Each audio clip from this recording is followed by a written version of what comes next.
Kia ora koutou, I'm Michael Fletcher and I'm Principal Tumuaki of Chaucer School here at Tumuaki Makaurau in our fantastic country of Aotearoa, New Zealand. We have nearly reached the halfway point of the year. And with that in mind, this week's clip is titled Tumuaki, Take a Break Before You Break. First tip, APB. No, not an all-persons bulletin. I'm talking about APB, a proper break. What could that look like in reality? Well, it might be taking week 1 of term 3 off as paid leave. Are you crazy? I can't take the first week of term 3 off. We've only just had 2 weeks holiday, non-contact time. What are the staff going to say? Yes, you absolutely can take week 1 of term 3 off. And in terms of what the staff would say, well, if they feel looked after and supported, then probably they'll say nothing at all. Okay, but what about the board? My board will never go for that. Right. Well, the first step is to have a discussion with your presiding member and also reach out to other colleagues who've done something similar and get their advice.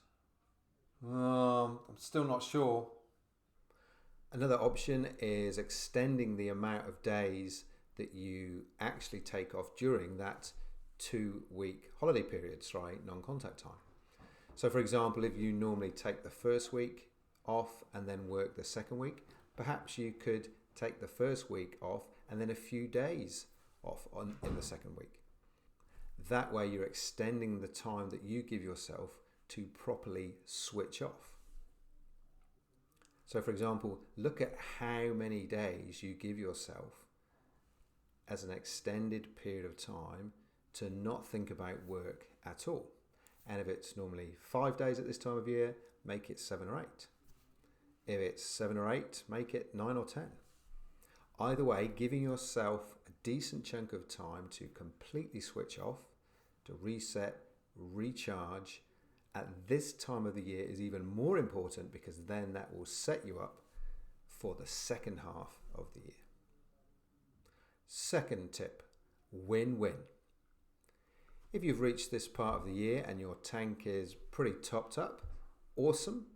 Having a decent break now will help to keep your tank topped up and enable you to hit the second half of the year in a really positive, energized space.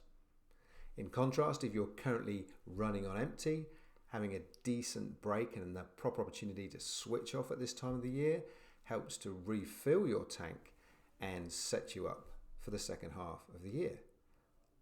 In either scenario, it's a win-win because you then start term 3 in a positive space, energized, ready to deal with whatever's going to come at you.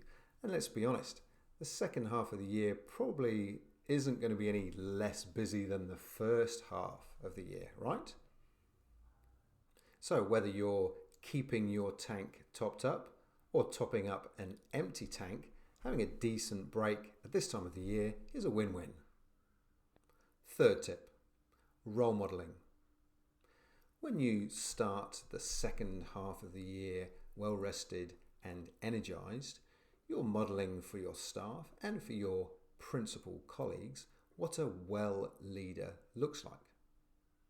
Wouldn't it be awesome if the norm was us turning up to hui with principal colleagues and seeing smiling, energised, well-rested colleagues, as opposed to what we sometimes see, which is glazed expressions and 1,000-yard stares. Let's normalise being energised, well-rested, running on a full tank humans. If you want to know more about what an effective mid-year reset could look like, get in touch.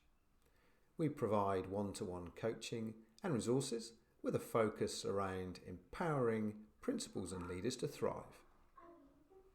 If you'd like to know more, go to arrowcat.co.nz, that's arrowcat with a K, or drop us an email.